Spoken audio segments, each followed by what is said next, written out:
s'intitule « Comment survivre en beauté aux soirées du temps des fêtes », mais pourrait aussi s'appliquer à n'importe quelle soirée tout au cours de l'année, simplement parce que pendant le temps des fêtes, on en a beaucoup de suite.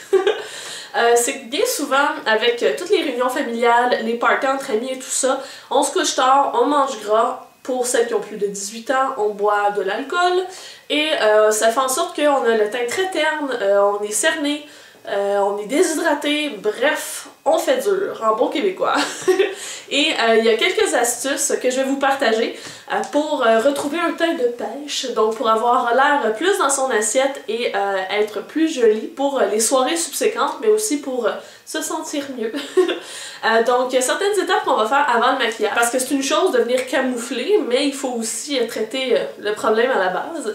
Donc, super important, buvez beaucoup d'eau pendant vos soirées, mais aussi pendant les journées pour venir vous réhydrater. Et une des bonnes choses à venir faire pour le teint terne, c'est de venir faire un gommage suivi d'un masque nourrissant ou purifiant, tout dépendant le type de peau que vous avez. Donc ça peut être autant un exfoliant mécanique avec des petits grains qu'un exfoliant enzymatique ou chimique qui vont eux venir dissoudre les peaux mortes et tout ça, les cellules mortes. Dans mon cas, j'aime beaucoup ceux qui sont plus mécaniques, donc on va venir sentir sur la peau, j'ai l'impression de faire une job plus efficace.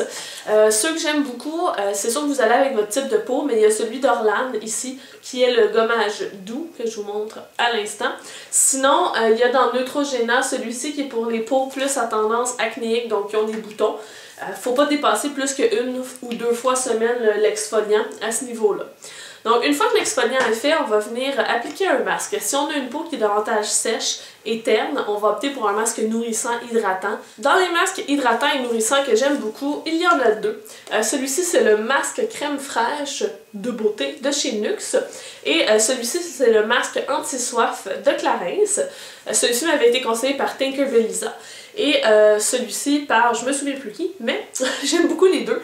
Et ça, dans le fond, on les laisse 5 à 10 minutes sur la peau, on vient bien faire pénétrer. Ce qui est bien de celui-ci de chez NYX, c'est qu'on peut aussi l'appliquer sur le contour des yeux, donc redonner de l'éclat au contour des yeux. Si vous avez une peau à tendance mixte ou grasse avec imperfection, à ce moment-là, je vous conseille d'opter pour un masque qui va être plus purifiant pour vraiment enlever le méchant. Et il y a ce masque-ci de Queen Ellen. Donc c'est un masque à la menthe et à l'argile. C'est un masque qui est surtout vendu aux États-Unis. D'ailleurs, je remercie Isabelle de me l'avoir donné. Je l'adore. Je sais pas si on peut le trouver ailleurs, mais le principe est simple. Là, vous allez vers des masques qui vont être à base d'argile verte avec un élément plus frais pour venir vraiment assainir la peau. Si vous êtes comme moi et que vous avez très peu de temps, il existe aussi des masques et exfoliants qui sont ensemble, donc un seul produit qui fait le travail. Entre autres, pour les peaux à imperfection, il y a ce masque ici. Donc c'est le masque de Normaderm, le nettoyant Triactive.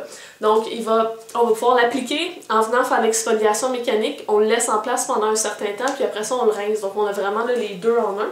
Et un autre que moi j'aime beaucoup qui est plus nourrissant, repulpant, c'est le masque, le Sugar Faced Polish de chez Fresh. J'ai fait une revue sur ce produit-là, je mettrai le lien là, dans la barre d'informations pour cette revue-là. Donc c'est deux autres belles options. Lorsque vous rincez le tout, utilisez de l'eau froide, ça donne du pep à la peau, ça aide à resserrer les pores, donc c'est une bonne chose à faire.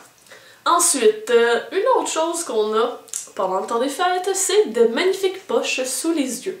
Donc c'est super important de venir activer la microcirculation dans cette zone-là.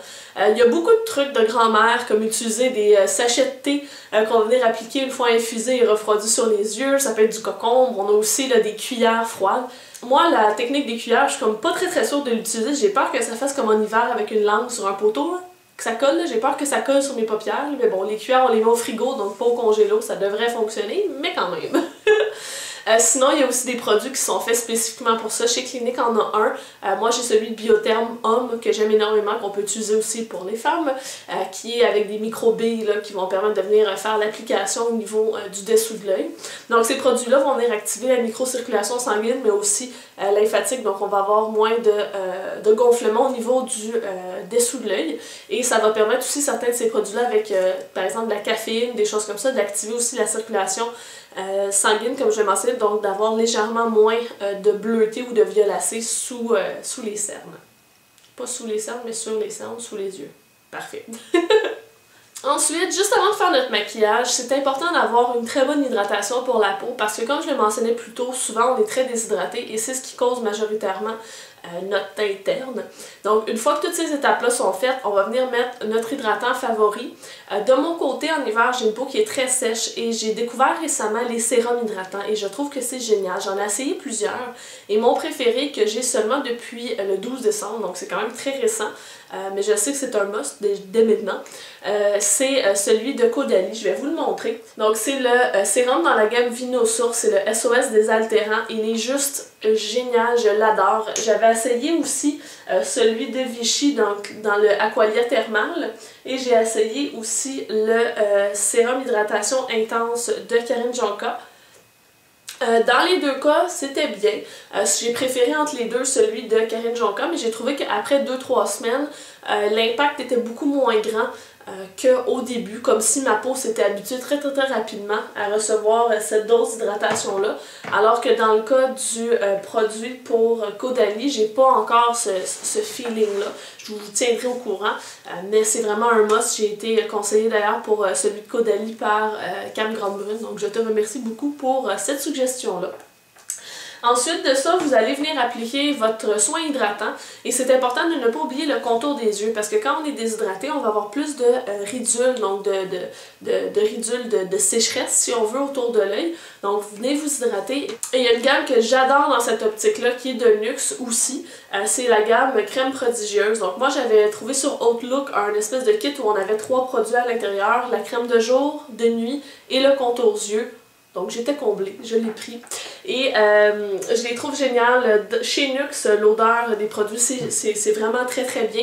Et ces soins-là, cette gamme-là, elle est vraiment pour cibler les teints fatigués et tout ça. Donc j'aime beaucoup, ça vaut la peine de leur donner une petite chance. Donc comme vous pouvez le constater, la portion soins occupe une très grande partie de cette vidéo parce que c'est ce qui est vraiment la base. Si on va avoir un beau canevas pour ensuite appliquer le maquillage, il faut prendre le temps nécessaire. Donc pour le maquillage, la première étape va être d'appliquer une base qui va venir donner de l'éclat au teint. La base peut être rosée pour les tons peau plus caucasiens, mais si vous avez un ton plus jaune ou une peau plus foncée, un teint abricot, un ton abricot plutôt va aider justement à donner de l'éclat. Il y a plusieurs gammes qui font des bases avec justement une petite teinte à l'intérieur comme dans Smashbox, mais il y a aussi l'Isoitier. Ils ont changé le packaging depuis, mais entre autres ça c'en est une. C'est la base Miracle 3 en 1. Ils ont fait de façon séparée chaque couleur, donc il y a la base abricot justement, il y a la base banane, il y en a plusieurs que vous pouvez utiliser. Donc tout ça va venir permettre de donner un petit oomph de plus, un petit pep de plus à votre teint. Vous pouvez aussi utiliser un enlumineur ou une base qui contient un léger nacre.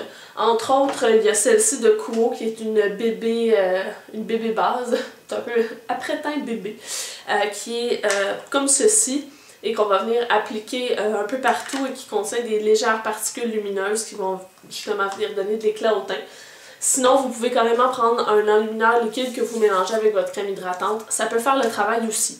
Pour le teint aussi, faut pas y aller trop en épaisseur. Ce que je veux dire par là, c'est que si on a déjà le teint terne ou fatigué, si on met trop de fond de teint, trop de poudre, ça va venir donner un effet masque, un effet plâtreux, donc un effet encore plus fatigué. Donc allez-y mollo avec les produits de teint et utilisez un beau blush qui vous donne un bon teint. Souvent, ça va être les blushs plutôt corail ou pêche qui vont permettre ça.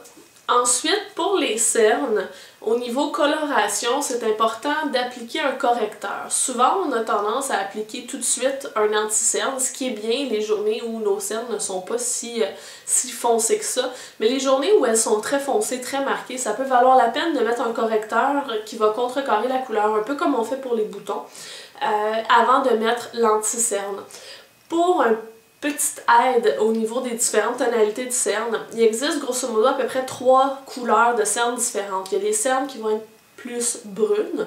Souvent c'est de façon héréditaire. Les personnes qui sont par exemple d'origine indienne, philippines, tout ça vont avoir justement des cernes qui vont être plus brunes.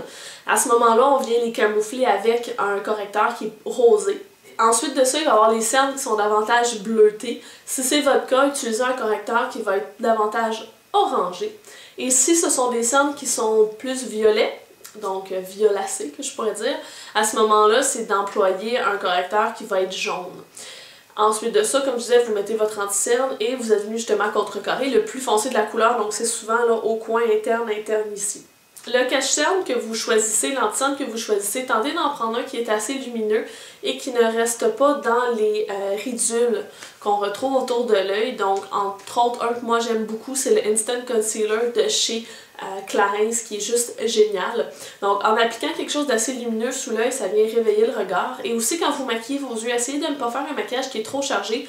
Par exemple, comme ce que je porte en ce moment, parce que si on est déjà fatigué, ça va juste encore plus plomber le regard et ça sera pas beau. Donc allez-y pour quelque chose de lumineux, quelque chose de plus simple, quitte à ce que ce soit juste du mascara avec une ombre légèrement lumineuse sur le dessus, là. Finalement, souvent lorsque on est pendant le temps des fêtes, on mange beaucoup et c'est assez gras tout ça, donc ça se peut qu'il y ait quelques petits boutons qui nous sortent. À ce moment-là, utilisez des soins ciblés comme il y a le Hyalurospot ou Hyaluspot, en tout cas de Vichy, qui est un soin vraiment qu'on va mettre directement sur les boutons. Il y en a dans diverses gammes, il y en a dans Avène, il y en a dans Lisuati, il y en a dans plein de gammes que vous pouvez employer. Et pour la correction, je l'ai mentionné un petit peu plus tôt, vous pouvez faire comme pour les cernes, donc de venir appliquer un correcteur. Quand on a des rougeurs, ça va être d'appliquer du correcteur vert. Ensuite, de venir mettre le fond de teint ou un autre correcteur qui est de la couleur de notre peau si vous ne voulez pas utiliser de fond de teint. Juste sur cette zone-là. Donc, en traitant les zones un petit peu plus problématiques, plus rouges, ben, vous venez justement unifier votre teint et vous donner meilleure mine. Donc voilà, on a couvert ensemble le fait de faire une exfoliation à un masque, de venir bien s'hydrater, de venir s'occuper de nos yeux bouffis et ensuite de venir camoufler le tout via les corrections au niveau des cernes, des boutons et au niveau du teint, quoi utiliser pour se donner de l'éclat. Donc j'espère que ces petites astuces vous seront utiles pendant le temps des fêtes et tout au long de l'année aussi. Donc sur ce, moi je vous souhaite une bonne fin de journée, puis on va se voir dans la prochaine vidéo. Bye les filles!